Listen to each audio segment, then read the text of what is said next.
दोस्तों नमस्कार। Mains answer writing का जो सिलसिला हमारा चल रहा है उसी कार्यक्रम में एक नया क्वेश्चन के साथ हम आपके सामने उपस्थित हैं। तो हम आपसे रिक्वेस्ट कर रहे हैं कि आप हाथ जोड़ रहे हैं कि भाई आप फर्जी मॉडल उत्तर से सावधान रहें। यदि आप नहीं रहेंगे तो आपका आंसर राइटिंग कभी भी अच्छा नहीं हो सकता है। आप अभी हमारा बात मानेंगे तो ठीक है, नहीं मानेंगे तो भविष्य में आपको पछतावा होगा और आपको लगेगा कि हमने आज सही कहा था। कहना मेरा काम है, मानिए चाहे आप नहीं मानिए, आपका वो व्यक्तिगत अधिकार है। आप आज़ाद देश के आज़ाद नागरिक हैं। तो जिस भी शहर में फर्जी मॉडल उत्तर चल रहा है ना यार, उससे आप सावधान रहो। जो कॉपी पे अच्छा प्रयास लिखा जाता है उससे मेंस आंसर राइटिंग आपका कभी सही नहीं हो सकता है। ठीक है, आप डिस्कशन डिबेट के माध्यम से मेंस आंसर राइटिंग करो, वो बहुत शानदार होता है, चाहे आप किसी भी शहर में हो। और यदि आपके पास ये व्यवस्था नहीं है तो आप हमसे ऑनलाइन या ऑफलाइन किसी भी मोड में जुड़ सकते हैं। यदि मेंस आंसर राइटिंग में आपको कोई समस्या हो, यूपीएससी, बीपीएससी, यूपीपीसीएस और अदर स्टेट पीसीएस के लिए, तो आप हमसे जुड़ सकते हैं मेंस आंसर राइटिंग के लिए। चलिए आज देखते हैं अगला क्वेश्चन जो हमारा इस कंटिन्यूशन में चल रहा है। तो 14 नंबर क्वेश्चन तक हम आपके सामने एक्सप्लेन किए थे। 15 नंबर क्वेश्चन है, ये यूपीएससी 2023 का क्वेश्चन है, पेपर 3 का। ओरिजिनल क्वेश्चन पे हमेशा प्रैक्टिस करो यार, फोटो कॉपी वाले क्वेश्चन में प्रैक्टिस मत करो, वहाँ से सही नहीं होगा आंसर राइटिंग। आइए हम क्वेश्चन को देखते हैं। क्या कह रहा है कि इलेक्ट्रिक वाहनों को, ये हमारा पहला सेगमेंट हो गया, इलेक्ट्रिक वाहनों को अपनाना दुनिया भर में तेजी से बढ़ रहा है। ये पूरा का पूरा दूसरा हो गया कि अपनाना दुनिया भर में तेजी से बढ़ रहा है।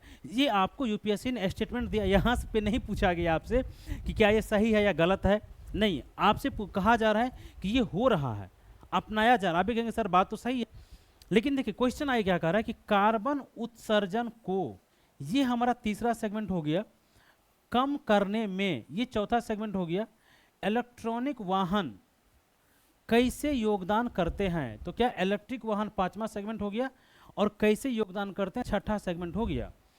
ठीक है, क्वेश्चन यहाँ तक समझ के हम इतना पार्ट में इसलिए तोड़ रहे हैं ताकि आपको समझने में आसानी हो। यदि आप प्रैक्टिस कर लेंगे तो फिर इतना पार्ट में आपको तोड़ने की आवश्यकता नहीं पड़ेगी। आप नए स्टूडेंट हैं, इस तरीका से फर्जी मॉडल उत्तर में सिखाया नहीं जाता है, इसीलिए हम इस तरह सिखाते हैं कि भाई आप कुछ सीख पाएँ।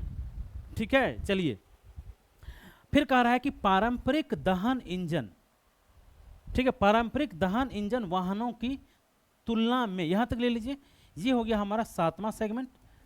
पारंपरिक दहन इंजन वाहन की तुलना में वे क्या प्रमुख लाभ प्रदान करते हैं, ये हो गया हमारा आठवां सेगमेंट। ठीक है, हाँ, क्या लाभ प्रदान करते हैं। इस क्वेश्चन को हम आसान भाषा में समझा देते हैं कि जो इलेक्ट्रिक वाहन लोग अपना, आजकल देखो electric bike, e rickshaw, electric 3 wheeler, अब तो इलेक्ट्रिक कार भी आ गया, इलेक्ट्रिक बसें भी आ गई है।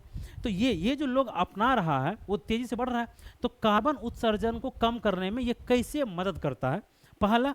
और जो पारंपरिक दहन इंजन हमारा जो अभी डीजल पेट्रोल वाली गाड़ी है, उसके तुलना में उसके क्या लाभ है, क्वेश्चन ये पूछ रहा है।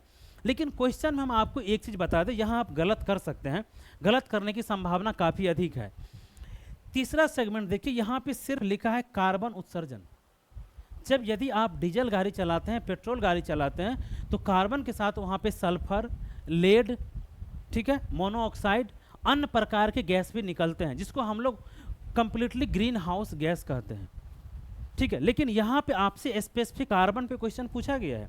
यहाँ यदि आप एग्जाम्पल देने में मिस किए तो एग्जामिनर समझ गया कि इसके पास अंडरस्टैंडिंग नहीं है, इसलिए ये कहा जाता है कि भाई पूछा कुछ और गया है और आप लिख कुछ और रहे हैं। जो जान रहे हैं आप वो लिख रहे हैं, जो पूछा गया है वो आप नहीं लिख रहे हैं। तो इस चीज़ का, ये फर्जी मॉडल उत्तर से ये नहीं होता है, ये आपको डिस्कशन और डिबेट में ये चीज़ें आपको सिखाई जाती है। ठीक है, देख ले, आप समझ गए ना कि आपके अपने आंसर को कार्बन गैस तक ही सीमित रखना है, ना कि सल्फर का एग्जाम्पल डाल दीजिए, आप लेड का एग्जाम्पल डाल दीजिए, ग्रीन हाउस गैस का एग्जाम्पल डाल दीजिए, नहीं। जो यहाँ पे देखिए 3 क्वेश्चन है, पहला आपको स्टेटमेंट दिया गया है कि बढ़ रहा है, दूसरा क्वेश्चन यहाँ था कि योगदान करते हैं, और तीसरा पारंपरिक दहन इंजन। तो मोटा मोटी 3 क्वेश्चन पूछा गया, 15 नंबर क्वेश्चन है, तो 5-5 नंबर के सेगमेंट में हो गया। ठीक है, तो कम से कम समझ रहे हैं आप चीज़ों को। तो ये यहाँ पे इस ऐसे ही देखिए क्वेश्चन में ना बारीक अंतर को पकड़ना पड़ता है। यदि बारीक अंतर आप यदि नहीं पकड़े तो पता चले आप कितना भी फर्जी मॉडल टेस्ट लिखेंगे, कितना भी फर्जी मॉडल उत्तर देखेंगे, कितना भी टेस्ट लिखेंगे आप, आपका आंसर राइटिंग कभी सही नहीं हो सकता है। आप मेंस कभी पास ही नहीं कर सकते। क्यों? क्योंकि जो पूछा गया वो तो आप लिख ही नहीं रहे हो यार, जो आप जान रहे हो आप वो लिख रहे हो। चलिए तो आगे अब हम भूमिका की बात करते हैं, भूमिका हम कैसे लिखेंगे और निष्कर्ष बॉडी में क्या क्या पॉइंट आएगा। तो फर्जी मॉडल उत्तर से भाई आप सावधान रहें, और मेंस आंसर राइटिंग में यदि आपको कोई दिक्कत हो आप हमारे नंबर पे हमसे संपर्क कर सकते हैं। हमारा प्रयास यदि आपको अच्छा लगता हो तो चैनल को सब्सक्राइब कीजिए, वीडियो को लाइक कीजिए ताकि और लोगों तक ये पहुँचे। यार अच्छी चीज़ है तो लोगों को शेयर करो मेरे भाई। चलिए आइए हम देखते हैं कि भूमिका इस क्वेश्चन में क्या लिखा जाता। भूमिका में हम इस क्वेश्चन में क्या लिखते, फिर बॉडी में क्या लिखते।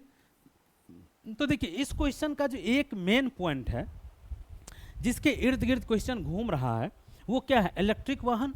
कि इलेक्ट्रिक वाहन को दुनिया अपना रहा है, ये कैसे मदद कर रहा है और पारंपरिक दहन इंजन से क्या के तुलना में से क्या लाभ है। तो क्या इलेक्ट्रिक वाहन, तो जो हमारा इलेक्ट्रिक वाहन है ईवी है, क्या इससे हम भूमिका नहीं शुरू कर सकते हैं? ये ऐसे ही आपको पकड़ना पड़ता है। यदि आप पता चला कि भूमिका शुरू करना चाहिए किसी और शब्द से, और यदि आपकी अंडरस्टैंडिंग इतनी अच्छी नहीं है, किसी और शब्द से आप शुरू कर किए, तो फिर आपका आंसर बॉडी तक जाते जाते वो गड़बड़ हो जाएगा। वो जाना चाहिए किसी और दिशा में, चले जाए किसी और दिशा में। इसलिए सबसे पहले आप क्वेश्चन में सोचें कि मुख्य वर्ड क्या है। तो चलिए इलेक्ट्रिक वाहन से यदि हम भूमिका शुरू करें तो क्या लिख सकते हैं कि जलवायु परिवर्तन के कारण इलेक्ट्रिक वाहन क्यों आ रहा है। जलवायु परिवर्तन के कारण है ना, अगर जलवायु परिवर्तन नहीं तो इलेक्ट्रिक वाहन नहीं आता। तो जलवायु परिवर्तन के कारण या जलवायु परिवर्तन के परिणाम स्वरूप जलवायु परिवर्तन के परिणाम, यहाँ पे एक शब्द का हम अंतर आपको बताते हैं। देखिए पहला शब्द हमने बताया कारण, फिर दिमाग में कि कारण मत लिखो यार, परिणाम स्वरूप। क्योंकि देखिए दोनों शब्द जो है एक ही भाव दे रहा है, परिणाम स्वरूप और कारण भी। लेकिन आपको नहीं लग रहा है कि क्वेश्चन के फर्स्ट में यदि हम कारण शब्द का यूज कर दें क्वेश्चन के फर्स्ट ही लाइन में, तो ये क्या है, कारण निगेटिव परसेप्शन हमारा देता है। तो क्वेश्चन का स्टार्टिंग ही आपका निगेटिव परसेप्शन हो जाएगा। लेकिन परिणाम स्वरूप क्या, बात वही है, बट परिणाम स्वरूप एक पॉजिटिव परसेप्शन देता है। तो ये हम दोनों शब्द इसलिए आपको यहाँ पे बताएं, जानबूझ के दिए थे ताकि आप जब शब्दों का चयन करें और जब अपने आंसर में शब्द दें तो इस सब चीज़ों का ध्यान रखें। यार इस सब चीज़ पे बहुत मार्क्स मिलता है। आप कंटेंट लिख दें लेकिन यदि आपकी भाषा शैली अच्छी नहीं है ना तो नंबर तो कट जाएगा। लेकिन सपोज कीजिए किसी की भाषा शैली भी अच्छी हो और कंटेंट भी मस्त हो तो एग्जामिनर खुश होगा कि नहीं होगा, ये बताइए। तो भाषा शैली भी बहुत ज़रूरी होता है और फर्जी मॉडल तरह से ये भाषा शैली यार नहीं मिलेगा, ये डिस्कशन डिबेट से ही मिलेगा। क्योंकि सर आपको बताएंगे, हम बताते थे कि इस तरीक़ा से कि ये शब्द नहीं, आप ये शब्द यहाँ पे लिखिए, वो ज़्यादा बेटर होगा। हो सकता है आप अगर कोई आपके सहपाठी कह दे, उसकी कॉपी में दूसरा शब्द हो कि सर मैं सोच रहा हूँ कि ये शब्द हो, और बेटर हो सकता है। तो ये डिस्कशन डिबेट्स होता है। तो ऑनलाइन ऑफलाइन माध्यम में आप हमसे जुड़ सकते हैं और डिस्कशन डिबेट के माध्यम से अपना मेंस का तैयारी, आंसर राइटिंग का तैयारी कर सकते हैं। तो हमने कहा कि जलवायु परिवर्तन के परिणाम स्वरूप दुनिया भर की सरकारें इलेक्ट्रॉनिक वाहन को अपना रही है। यही हमारा लिखा, दुनिया भर की सरकार, यही शब्द क्वेश्चन आप भी लिख दीजिए। तो दुनिया भर की सरकारें इलेक्ट्रिक वाहनों को अपना रही है। भारत सरकार द्वारा भी, ठीक है, भारत सरकार द्वारा आपको पता होगा फेम इंडिया, एक भारत सरकार की नीति आयोग की फेम इंडिया कार्यक्रम चल रहा है। फेम इंडिया योजना है जो इलेक्ट्रिक वाहन को प्रोत्साहन दे रही है। तो भारत सरकार के द्वारा भी फेम इंडिया कार्यक्रम चलाया जा रहा है ताकि भारत में इलेक्ट्रिक वाहन को प्रोत्साहन दिया जा सके। ठीक है, ये आपका भूमिका हो गया। फिर से बता दें, जलवायु परिवर्तन के परिणाम स्वरूप दुनिया भर की सरकारें तेजी से या तीव्र गति से इलेक्ट्रिक वाहन को अपना रही है। ठीक है, भारत सरकार के द्वारा भी फेम इंडिया कार्यक्रम का संचालन इलेक्ट्रिक वाहन को प्रोत्साहन देने हेतु किया जा रहा है। वर्तमान समय एक अनुमान है कि 2030 तक दुनिया में लगभग 30% जो वाहन है वो इलेक्ट्रॉनिक वाहन होगा। आप ये भी डाटा दे सकते हैं।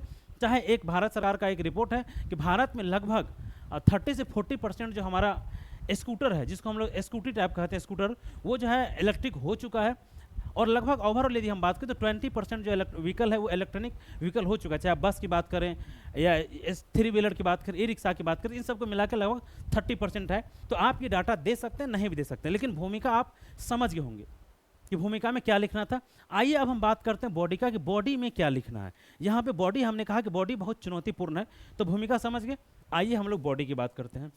चलिए बॉडी, तो बॉडी में जो हम लिखेंगे शरीर, तो पहला देखिए, पहला क्या लिखेंगे। यहाँ पे हमने कहा 3 क्वेश्चन पूछा गया, ध्यान रखना है कि कार्बन उत्सर्जन को कम करने में इलेक्ट्रिक वाहन कैसे योगदान करते हैं।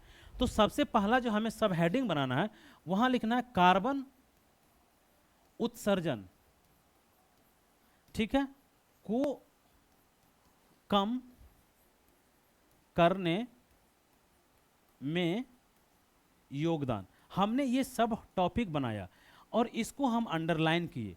चाहे तो आप घेर भी सकते हैं बॉक्स में, नहीं तो अंडरलाइन। इससे क्या होगा कि आपके आंसर में एग्जामिनर के पास ये अस्पष्टता कि लड़का अब इसका आंसर लिख रहा है। यदि आप इस तरह से सब हेडिंग नहीं बनाएंगे तो आपके आंसर, जब वो क्वेश्चन भाई सब टुकड़ों में पूछ रहा है तो आप आंसर सब टुकड़ों में क्यों नहीं देंगे कि हाँ हमारा इस सेगमेंट का आंसर ये है, इस सेगमेंट का आंसर ये है और इस सेगमेंट का आंसर ये है। इससे अस्पष्टता रहेगा ना। यदि आप एक ही साथ सबको गड़बड़ कर देंगे तो उसको पता ही नहीं चलेगा कि आप आंसर में बेसिकली वास्तव में कहना क्या चाहते हैं। जिस होता नहीं, कई बार क्या करते हैं हम लोग, यदि किसी बात को खींचते हैं तो लगता है यार तुम, हम लोग कहते हैं अरे कहना क्या चाह रहे हो यार, कहना क्या चाह रहे हो, टू द पॉइंट बोलो, पॉइंट पे पहुंचो, कहना क्या चाह रहे हो। इसी तरीके से आप पॉइंट वाइज आंसर लिखिए और जो कहना चाह रहे हैं उसमें अस्पष्टता होनी चाहिए। तो आप चलिए, कार्बन उत्सर्जन को कम करने में हमने सब टॉपिक बनाया। हम यहाँ बात करते हैं पहला पॉइंट क्या लिखेंगे। आप देखिए हमारे यहाँ डीजल से वाहनें चल रही हैं, डीजल इंजन हमारा है, तो यहाँ पे लिखा क्या, पारंपरिक दहन इंजन। तो आप यहाँ पे डीजल इंजन का प्रयोग करिए या सिर्फ डीजल लिख दीजिए या डीजल का उपयोग। इससे क्या हो रहा है ये बताइए। इससे कार्बन का उत्सर्जन हो रहा है, ग्रीन हाउस गैस उत्सर्जन हो रहा है, सल्फर भी हो रहा है, पीबी भी हो रहा है, लेड भी हो रहा है, बट आपको उसका जिक्र नहीं करना है। क्यों? क्योंकि यहाँ पे सिर्फ और सिर्फ कार्बन शब्द का जिक्र किया गया है। तो आप डीजल वाहन से किस तरीका से लिखा है ना कि कार्बन उत्सर्जन कम करने में इलेक्ट्रिक वाहन कैसे योगदान करते हैं। यदि इलेक्ट्रिक वाहन में भी डीजल यूज होता तो क्या कार्बन उत्सर्जन कम होता? नहीं होता ना। तो बस आप इस पॉइंट को एक्सप्लेन कर देंगे कि जो भी हमारे देश में जो भी भारी वाहनें हैं वो आज भी अधिकांश भारी वाहनें डीजल से चलती है, जो जिसके परिणाम स्वरूप, जिसके दहन के परिणाम स्वरूप, इंग्लिश में कंबंशन के परिणाम स्वरूप कार्बन का उत्सर्जन होता है। ठीक है।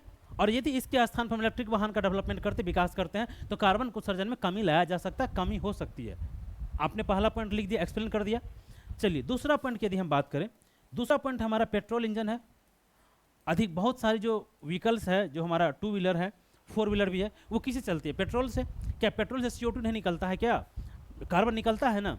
तो यदि पेट्रोल इंजन को, ठीक है, हम इलेक्ट्रिक व्हीकल में कन्वर्ट करें तो कार्बन उत्सर्जन हमारा कम होगा, बिल्कुल कम होगा। आप समझ गए।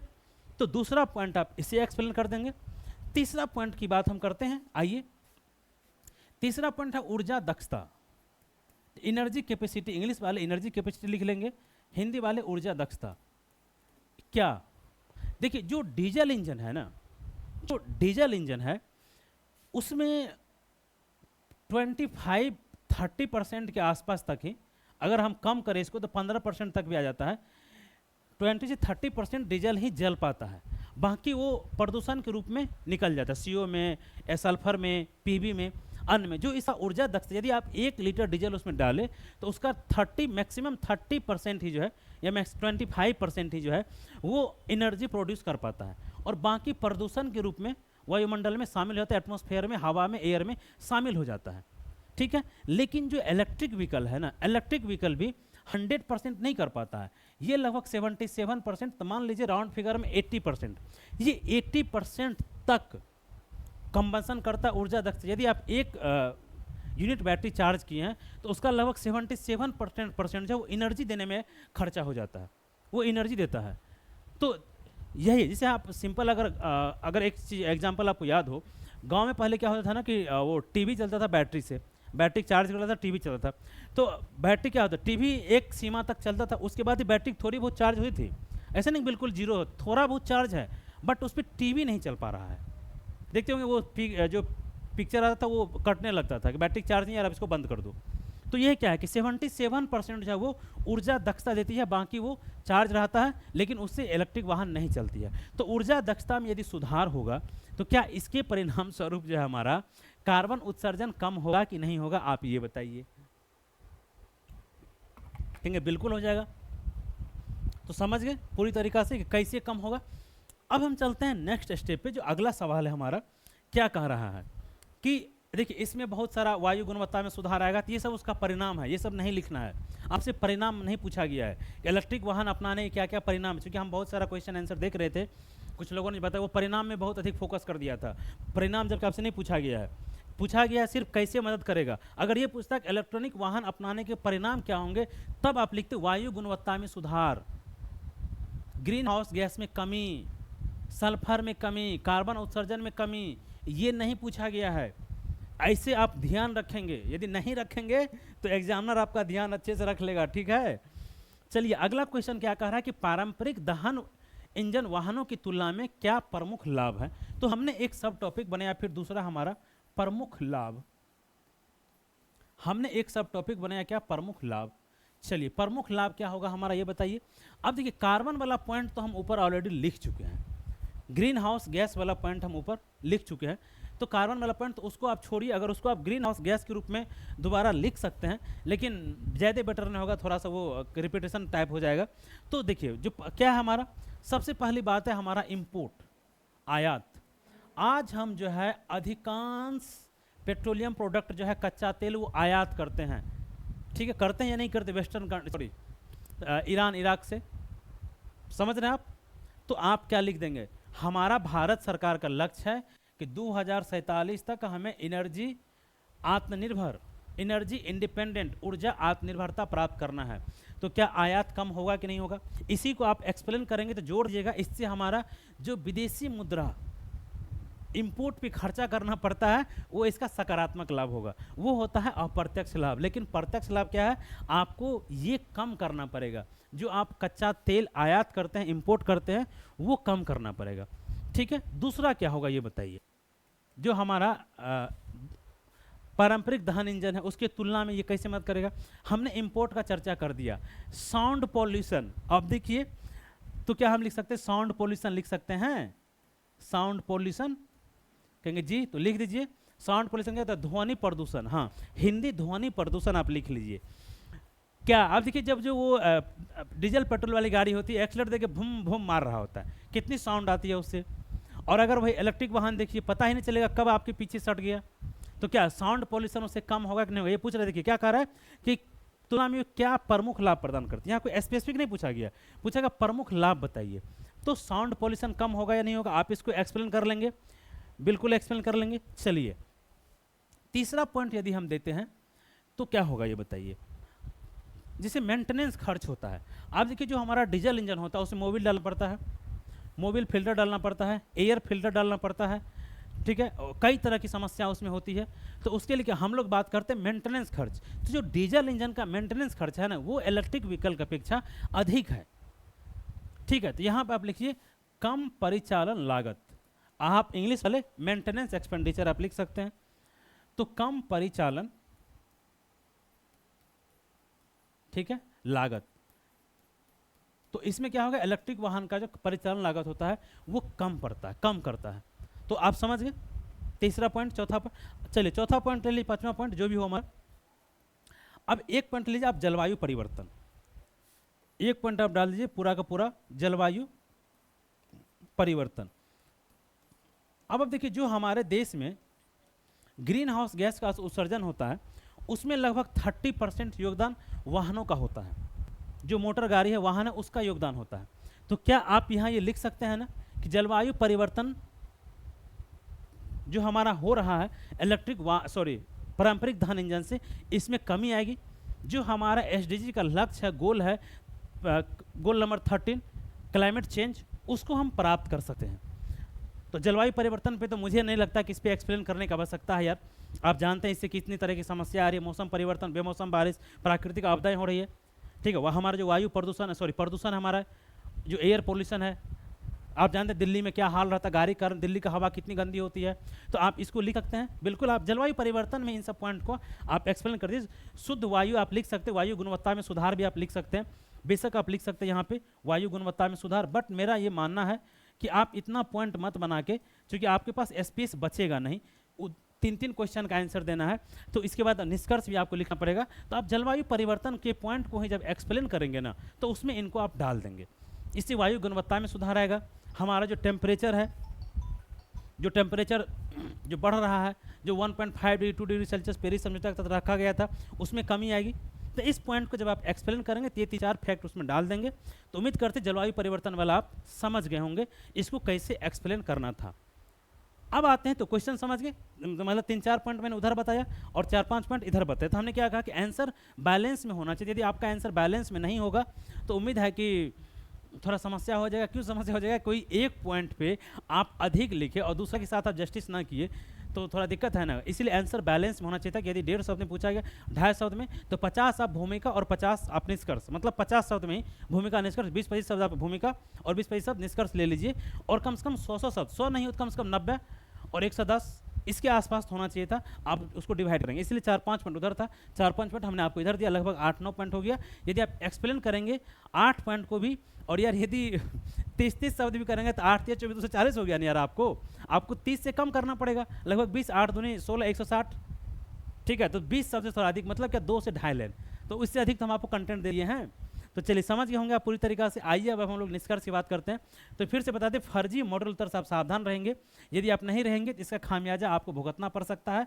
हमारे संविधान में हमारा मौलिक कर्तव्य है, उस कर्तव्य का हम पालन कर रहे हैं, आप मानिए चाहे नहीं मानिए, आप आज़ाद देश के आज़ाद नागरिक हैं।